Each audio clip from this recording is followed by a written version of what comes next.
So one of the questions I get all the time is, what is the difference between an anatomic and a reverse replacement? So that's a very good question. Let's talk through this. So an anatomic replacement is when your anatomy gets replaced by parts that look like your anatomy.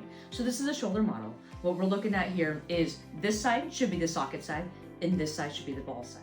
So over here, what has happened is that the socket side has gotten replaced with a socket, so it's a plastic socket piece, and the ball side has gotten replaced with a metal ball.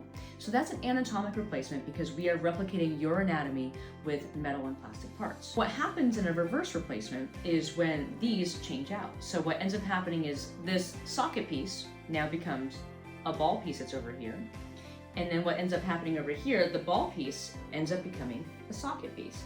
And what that does is it changes the mechanics of the shoulder.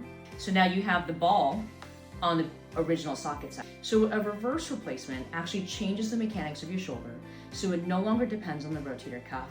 It actually uses your deltoid muscle to power the shoulder. So a reverse replacement is very good for patients who have a big rotator cuff tear.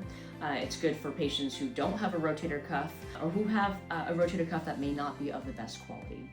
So a reverse replacement is good for that.